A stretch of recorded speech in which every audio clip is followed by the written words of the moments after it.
Why are alternate varietals so hot right now? Welcome to the podcast Wine Matters. I'm your host, Wendy Laureti, the accidental winery owner of Saddlers Creek Wines. In this podcast, I invite you to join me as I share with you what I believe is the true meaning of loving wine, and that is to bring people together. I'm absolutely no wine expert, though I am a wine lover. I love to learn and explore all things wine, how it's made and how it is best enjoyed. What I've discovered along the way is the more I learn, is the more I enjoy and appreciate it. So I'd like to share with you what I've learned along the way, debuff some of the myths, but most importantly, I invite you along to learn with me. To support our learning, I'll be inviting way more knowledgeable people than myself to share their expertise, their love of wine, and why wine matters to them. I hope to introduce you to all the reasons to love wine and all the interesting and great people of the Hunter Valley and the greater wine community. So on that note, let's pour a glass of wine and talk wine matters. Cheers. Today on Wine Matters, I have Sam, Saddlers Creek winemaker, with me. He's the most passionate person I know about alternate varietals. So who else but you, Sam, can talk about this topic with me? I've been described a couple of times as an encyclopedia recently, so fingers crossed I can You get have, that love. name. You have. You remember things that Aren't helpful most of the time. you were very helpful. So what are you pouring here, love? Yeah, so this is our most recent, most exciting alternate varietal. This is called a Picpoul or Picpoul Blanc or Follet Blanche, or one of a whole variety of names that these cool alternate varieties have. Absolutely love this one. It's a really cool wine. I mean, I went with the traditional style in a standard hock bottle. The brown glass is a little bit left of field, but it's cool. And we kept it as close to home as possible. So a little bit of oak ferment, a little bit of tank ferment, both goes a long way to adding texture to this wine. And if you're after a crisp white wine that's not Semillon, but you also don't like Chardonnay, you're kind of a fan of Riesling, this is the one that fits all the boxes, right? It's just that beautiful acid line, but it's not harsh. It's got texture, but it's not overpowering. It's just a really pretty wine. And that is probably the first and foremost reason why alternate varietals are so hot right now, right? Because they're different. We are so used to having the same Shiraz, Semillon, Chardonnay, Cabernet, whatever, over and over again. Mum and Dad bought another case of their dozen Cabernet that's the same. Now I'll drink that for the next 10 years. We've heard the story. We all know people that buy wine by the case. They don't try anything else and they love it and that's all they'll drink. It's fine. There's no issue with that. If you like your wine, that's great. But alternate varietals are bringing something new to the wine world, especially in Australia. Most of these varieties are indigenous to other countries. They have grown, evolved, adapted to the climates there. And from there, they've come to Australia as what's quite often referred to as suitcase cuttings. Now, Wendy, that's it a whole sounds we have a whole story about that, We don't sure you? do. Well, I mean, it basically comes back to it's, our suitcase, single suitcase varietal in the winemaker's craft is all about a salute to all the immigrants that came over, and they really transformed our wine industry. Absolutely. They took us from sweet cherries to beautiful table wines that we have no today. question about it. So if you talk about them coming over with the single suitcase immigrants in the 1950s, why are we only getting passionate about them now? Yeah, well, I think that's one thing, especially here in Australia, and a generational thing. People are adverse to change, right? People are adverse to change. And only in the last, let's say 20 odd years, have people really been open to trying brand new things, at least when it comes to food and wine and that sort of stuff. It's so true, isn't it? Yes. Just like cars, people were tentative to adopt automatic cars. People were tentative to adopt electric cars. People are tentative to adopt new things that they can't pronounce, like wines, right? That's scary. I get that. Not many people can, off the bat, say Sagrantino or Aglianico. It's tough. They're tough words, and they intimidate people. So they've been held back by themselves for a while. And of course, Australia being such a Shiraz and Chardonnay dominant country, those two grapes make up more than 60 or 80% of the Australian wine industry, which is crazy that there's so little variation. But we need to evolve. We sure do. It's as simple as that. If we don't evolve, the grape industry will become stagnant and we won't be able to produce more and more exciting wines. Now, these suitcase cuttings that get brought over, and keep in mind, they're still being brought over to this day. They just don't exist yet. are very, very important to evolving the Australian wine industry. Otherwise, we have to go through 10 years worth of customs to make sure that these are even allowed to exist. Now, I'm not endorsing bringing grapevines into the country against the law, but we wouldn't have been able to build the wine industry we have now without it. It's just realistic. And these varieties, like I said, are indigenous to where they come from. They, have totally different or new flavor styles in their wine, or B, are adapted to climatic conditions that the traditional varieties that we grow here simply are not. And the That's Hunter what I was Valley, about to say. Do you think they've got from a vinicultural perspective, do they have a more potential longevity than? I think some do. Absolutely. There's no question about that. They, especially some place like the Hunter Valley where we are, it's unrealistic to think that French variety is going to be the lifeblood of this area forever. Now, Shiraz, quite hardy, so is Chardonnay. They can last quite well, regardless of your conditions. But there are grape varieties that do it better, taste different, taste more exciting, or age better, or do all the things you want to better. I'm not saying that Shiraz is bad. I'm just saying that other things can do what they do better. Yeah, Shiraz isn't bad at all, but we love our Shirazes. So I think our single suitcase varietals have just taken off, haven't they? Absolutely. In the market, they've just taken off because they're so good. The other day you were talking about them and you did do a comparison. Like you said, okay, the Nebbiolo is like, the Sagrettino is like. And we do that just so there's a bit of familiarity because But it's really, that hard. regardless of that, they are standalone. And I think another thing that really carries these wines into the forefront of the Australian wine industry at the moment is just how food worthy they all are, how yeah. company worthy, how just event worthy these wines are. They can be brilliant. You can open something exciting just for the sake of opening it, or you can open something exciting because you want a special occasion. You can open something totally different because it goes so well with that food. You can have it doesn't friends matter. over and say, come try this new varietal. Absolutely. You And can it's, say, I it's just went to a exciting. winery and I picked up this thing I can't pronounce, and now I want to drink it with you. And now I'm Brilliant. practicing, and now I'm going to YouTube to say, how do I say Sagrettino? Exactly. How do I say Alianico? And without that, there would be no growth. It's We fun. need people to endorse and love these new varieties, but that only gets done when they're made well. Yes. Yeah. Now, the thing that really carries these wines in new regions is the fact that they are phenotypically and genealogically different to what we currently have.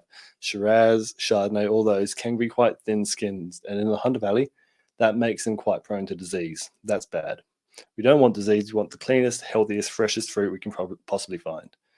Now, when we do that, we can now start looking at alternate varieties that are here in Australia. Stuff like the one that I've been looking at most recently, Negro Amaro.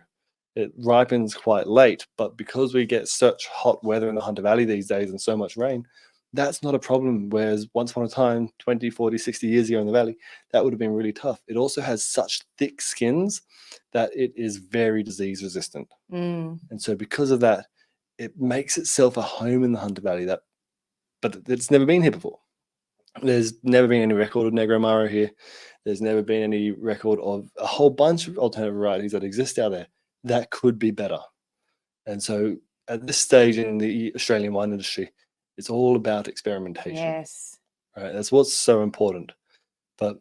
And having some courageous people out there that's willing to step into that unknown a little bit. Absolutely. And be a little bit creative and try these new alternate varietals. Of course. But you can't go into trying these varieties with the expectation that it's going to be exactly like what you've tried before. For example, Monty, Nebbiolo, Claret, Picpoul are not going to be the same in Australia as they are in Italy, France, Portugal, wherever you're getting these grape varieties from. They are different because we have a different climate. It's not the same. It might be similar.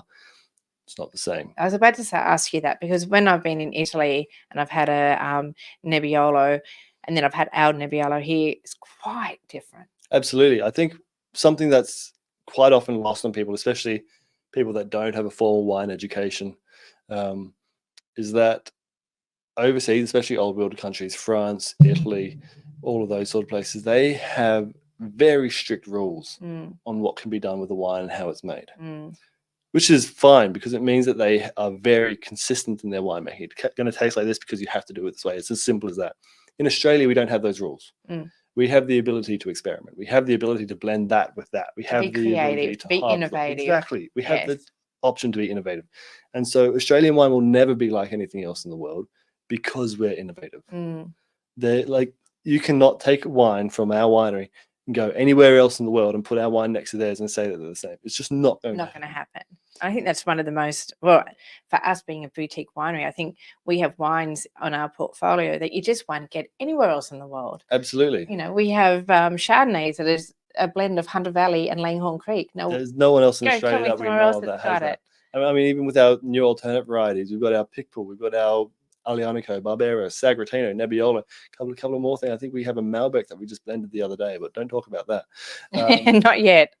Top secret. So we have some really cool things that we're able to experiment with, and that's so important to us. And as winemakers, you want the people that are making your wine, just like if someone's designing clothes or someone's cooking your dinner, you want them to have the passion for it because that's what's going to make it good, right? Of course. And as winemakers, being able to when experiment. You cook food with passion, it always tastes better, doesn't it? As soon as you have passion, it's better. There's so much love put into it. When you put love into something, it is going to be high quality. It's as simple as that. So for anyone out there listening who wants to try some wine that's had lots of love and passion put into it and are the alternate varietals, these are on our tasting list at the moment. They are released every, whatever we've got. They're small batch quantities. Very small batch.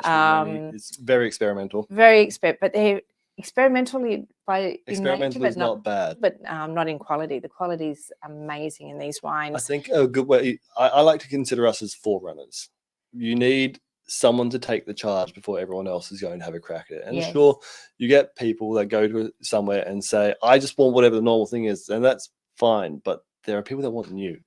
And to get new, someone has to be that forerunner. Someone has to bring in these new varieties so people can experiment and try new things. That's what we mean when we say that's it. It's just having the courage to step out of what you do every day, courage to just go, well, you know what, I'm going to try something different. And sometimes it takes a couple of sips, doesn't it? Like to really adapt to the wine. And they are so different. I quite often call, for example, the Sagretino, my buzzword for it is it's the Coonawarra Cab Sav of Italy. Big, tannic, chewy. If that's your style of wine, you'll love it. But it's not the same. Yes. It's by no means a Cab Sav. It's a totally different wine, but it's the style-wise. And so you really have to adapt. You can have a style that you love and then adapt wine palette to that. Yes. Which is very important to education for yourself and for everyone else. And we got a whole bunch of cool new varieties coming into Sadler's soon, which is really exciting.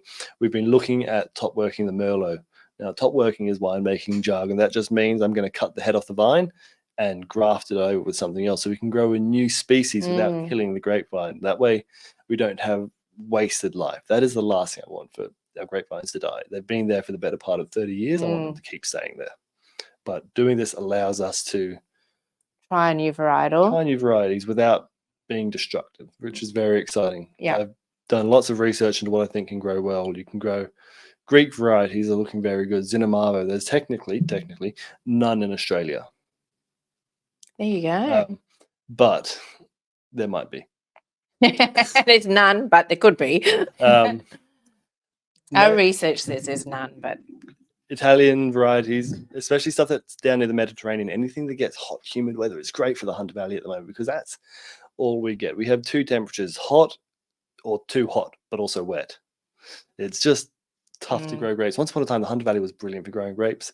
Now those grapes that used to grow don't grow as well. So we need something to replace them because that's just simply the way the world is now. That's it. You have to adapt. If you don't adapt, climate changes. You're extinct. That's it's as simple as that. And so we've been out there looking at our grape varieties, looking at what we can find, and I've come across a whole bunch. I'm not going to say anything yet because if it doesn't work, I don't want to look silly. You're not going to look silly, love. Being the encyclopedia that I try to be, I don't want what I want to happen to go wrong. It's as simple as that.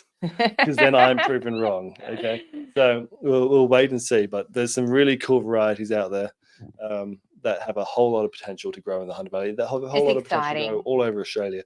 New Zealand and Tasmania are very lucky. They still have cool climates, so they can grow all the traditional varieties. But those newer Italians, Portuguese, Greek, Georgian, all of that will struggle a bit more. So we are at a very interesting turning point in Australian history, for wine at least, where we are able to grow wine from basically every country that has a grape. That's amazing, isn't it? Which is absurd. There's we have such an array of regions that cover such an array of climates, microclimates, practices that we're allowed to have. That means we can then go into our winemaking with fresh thoughts, fresh ideas, and take these new varieties that shouldn't be growing anywhere else in the world other than where they come from and grow them here, which is amazing. Like over in France, if you've got your vineyard, you have to grow your fruit in this specific way. In Australia, we can plant our vines, we can mess with them, we can shoot them and bunch them and leaf them. That means removing bunches, removing shoots, removing leaves. We can physically alter the microclimate within a grapevine by going out there by hand with a pair of secateurs and your brain and changing it to adapt the plant to grow the fruit you want to grow. Yeah. I think that's what I hear, and I think that's why it's so exciting, because what I'm hearing from you, Sam, is what we heard last week when we were in Adelaide. There's just such enthusiasm for the potential of what we can create and what can be innovated in our wine industry. Like they're drinking great, they're fantastic, and they're different. Yeah, and I mean we do have cool varieties on the way. We do. We do have something coming up towards the end of this year, haven't absolutely. We've got new varieties one that we've done before, one that we haven't. Now, for anyone that has loved cellars for a long time, they will have missed our Monty for the last 3 years. That was a big fan favorite, and now we get to make one. Montepulciano is such a beautiful grape variety that has had a home in Australia for about 40, 50 years now, which is quite surprising considering most people only heard of it in the last 5 or 10 years. So where was that grape being put then? Maybe just blended into other varietals, or there's a lot of. It's bizarre, isn't it, that all of a sudden they all come back out again? Absolutely. There's a lot of wineries out there that do use these things for blending. I had a wine the other day that's called the 60s block, which is a block planted in the 60s that was every single row was a different variety just to see how it grows. And they just harvested it all together and put it into one wine and sell it because they could. But it's been a lot of experimentation to get to the point where in Australia we can figure out how this grape variety grows best. There's step after step after step to making it perfect. And that's where our ability to evolve is so important, because we can keep changing what we're doing until we get it right. Yeah. Which is really cool. We also have new varieties from the Adelaide Hills, which is really exciting. We got Aglianico Barbera Sagrantino a while ago from the Adelaide Hills from the same vineyard. We're getting a new variety called Nero d'Avola, which is another volcanic variety, which I love. Super stoked to be seeing it come in. I've been kicking and screaming, as has Frank, to see this variety appear. And so now that it's finally happening, I cannot wait. Oh, it's going to be exciting.